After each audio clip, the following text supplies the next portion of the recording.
Materi yang saya bawakan dalam video ini berjudul batuan karbonat. Apa saja sih yang Anda ketahui tentang batuan karbonat? Yuk cerita bersama saya. Karbonat yaitu batuan sedimen dengan komposisi dominan atau lebih dari 50% terdiri dari mineral karbonat meliputi batu gamping dan dolomit. Batuan karbonat adalah batuan dengan tekstur beraneka ragam, struktur serta fosil. Menurut Bates dan Jackson 1987 mendefinisikan batuan karbonat sebagai batuan yang komponen utamanya adalah mineral karbonat dengan berat keseluruhan lebih dari 50%. Materi selanjutnya yaitu faktor pengontrol batuan karbonat. Yang pertama ada lintang dan iklim, yang kedua daya tembus sinar matahari, yang ketiga ada salinitas, yang keempat produktivitas organik, yang kelima kecepatan sedimentasi, dan yang keenam pengaruh tektonik. Lintang dan iklim. Pembentukan batuan karbonat sangat tergantung pada iklim.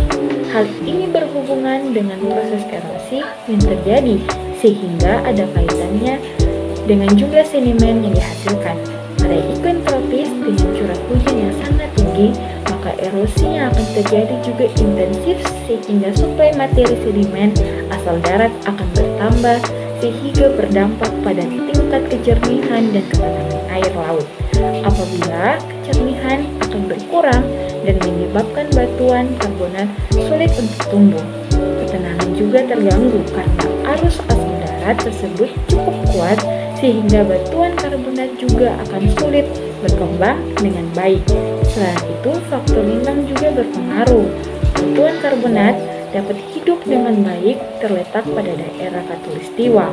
Hal ini karena pada daerah ini temperatur laut cenderung hangat dan intensitas cahaya matahari juga relatif bagus, sehingga banyak organisme yang dapat hidup dengan baik pada daerah ini. Tentu sinar matahari. Sinar matahari sangat berperan penting dalam aktivitas organisme. Apabila suatu daerah terpapar sinar matahari dengan baik, maka aktivitas organisme batuan karbonat dapat terbentuk ketika terjadi akumulasi dari organisme. Organisme diibaratkan seperti produsen batuan karbonat. Produktivitas terbentuknya mineral karbonat pada wilayah di mana cahaya matahari dapat tembus.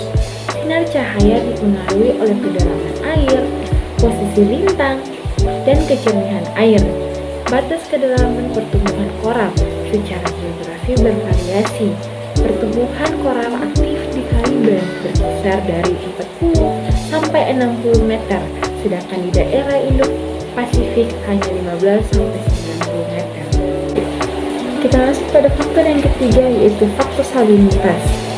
Pada umumnya, sebagian organisme akan bertahan hidup dalam lingkungan bersalinitas yang relatif rendah dan stabil.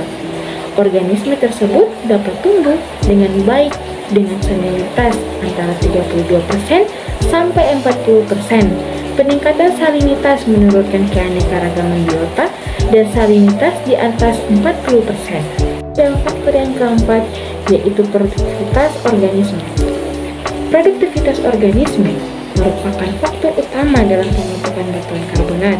Batuan karbonat dapat terbentuk ketika terjadi akumulasi dari organisme, sehingga organisme diibaratkan seperti produsen batuan karbonat. Ketika tidak ada aktivitas organisme yang berkembang di suatu lokasi, maka batuan karbonat tidak akan pernah terbentuk. Faktor yang kelima yaitu kecepatan sedimentasi. Suplai sedimen akan berpengaruh terhadap pertumbuhan batuan karbonat. Jika suplai sedimen yang berasal dari darat sangat melimpah akan mengganggu pertumbuhan organisme. Laut akan tertutupi oleh material tersebut yang berdampak terhalangnya sinar matahari untuk kegiatan fotosintesis. Selain itu juga, kondisi laut juga menjadi kerut akibat tertutupi material sedimen. Kita masuk pada faktor yang keenam, yaitu faktor geotektonik. Geotektonik menentukan sedimentasi karbonat, kandungan, material daratan, topografi, dan aliran. Hal ini akibat pengaruh perubahan muka air laut. Pada slide ini, kita bisa sama-sama lihat gambar sekuen stratigrafi pengendapan batuan karbonat. Kita masuk pada materi selanjutnya, yaitu klasifikasi batuan karbonat menurut para ahli. Klasifikasi Grabau 1904. Klasifikasi Grabau didasarkan pada karakteristik sederhana dari suatu batu gamping atau batuan karbonat, yaitu ukuran butir penyusunnya. Kedua, yaitu klasifikasi Vogt tahun 1959 sampai 1962. Klasifikasi ini mendasarkan pada konsep maturitas tekstur dari batuan karbonat yang melibatkan jenis komposisi batuan tersebut. Perkembangan klasifikasi ini dikarenakan analisa fotografi pada batu gamping untuk menentukan lingkungan pengendapan membutuhkan dasar klasifikasi lain yang lebih spesifik. Yang ketiga adalah klasifikasi karbonat Dunham tahun 1962. Klasifikasi ini didasarkan pada tekstur deposisi dari batu gamping, karena menurut Dunham, dalam sayatan tipis, tekstur deposisional merupakan aspek yang tetap.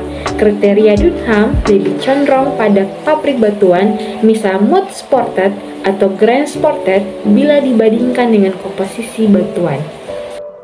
Yang keempat adalah klasifikasi Embry dan Kovan tahun 1971. Klasifikasi ini merupakan pengembangan dari klasifikasi batuan karbonat oleh Dunham tahun 1962. Batuan sedimen yang diklasifikasi oleh Embry dan Kovan pada tahun 1971 adalah batuan sedimen karbonat, yaitu batuan sedimen dengan komposisi yang dominan atau lebih dari 50% terdiri dari mineral karbonat, meliputi batu gamping dan dolomit. Yang pertama, ada skeletal grain. Skeletal grain adalah cangkang penyusun batuan karbonat yang terdiri dari seluruh mikrofosil, butiran fosil, atau pecahan dari fosil-fosil makro. Cangkang ini merupakan alat kimia yang paling umum dijumpai dalam batu gamping. Komponen cangkang pada batu gamping juga merupakan petunjuk pada distribusi invertebrata penghasil karbonat sepanjang masa. Berikutnya, non-skeletal grain.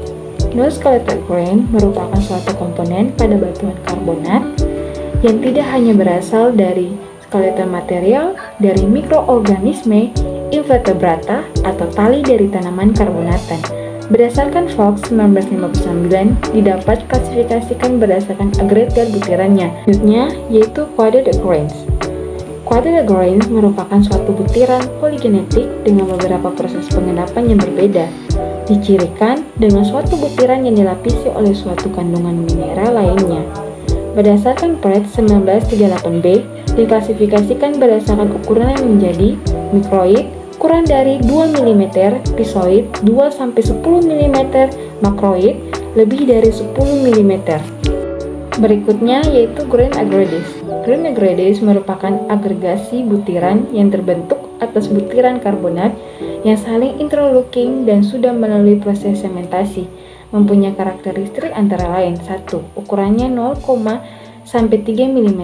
2. Bentuk butiran tidak beraturan. 3. Umumnya berukuran pasir atau sand-sized. Dan keempat, sudah terjadi mikritasi secara keseluruhan. Dan kelima, contohnya adalah grapestone. Berikutnya adalah clutch. Interclutch adalah fragmen dari batuan yang secara sebagian terlitifikasikan lithocolas. Fragmen dari batuan yang tidak mempresentasikan lingkungan pengendapan. Selanjutnya yaitu mikrit.